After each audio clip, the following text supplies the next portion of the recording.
লোকে জানে যে আমার বাপ ছিল এই গ্রামের মধ্যে বিরাট চোর, কিন্তু আমি তো হয়েছি সিসকে চোর, আমি তো খারাপ কিছু করিনি। আহারে বাচ্চা দিয়ে আমার কিছুই বোঝে না। এই আমি কি রোজ রোজ সাদে চেঁচাই?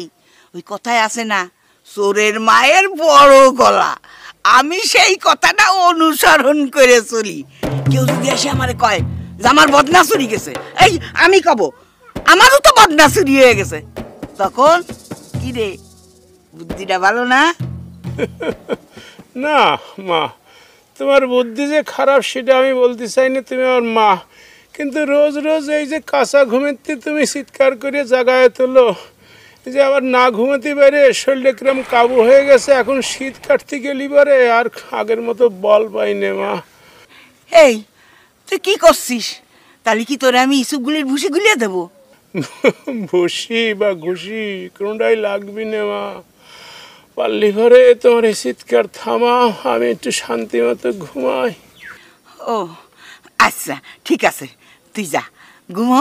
আমি আর একদম কথা কব না, একটা শব্দও করবো না। এই দেখ, এই মুখে আমি কুলু পেটে দিলাম। হ্যাঁ, পারবা বলে তো মনে হয় না, তবু ট্রাই করে দেখতে পারো।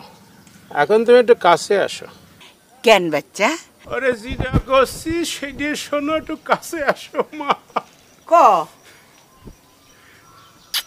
এই যে তোমাকে আদর করে দিলাম, ভালোবাসি দিলাম, এইবার তোমার কাছে অনুরোধ, আর চিৎকার চেঁচামেচি করবো না, আমাকে একটু ঘুমোতে দাও। তোমার এই ভালো ছাগলটা ঘুমোতে যাবে মা।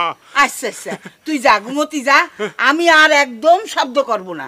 এই এই যে মুখে কুলু পাঠিয়ে দিলাম, এখন আর কথা কব না। পারলি তো খুব ভালো, তুমি তো আস্তে কথা বলিও মনে হয় ঝগড়া করতেছ।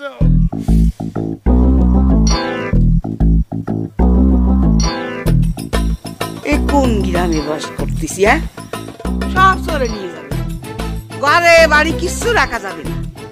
ওরে কোন গ্রাম, কোন গ্রামে বাস করতেছি আমরা? হ্যাঁ, এ তো দেশটা ছাইয়ে গেল চরে, কিছুই তো রাখতে পারি না, বাড়ি সব চুরি হয়ে গেল সব।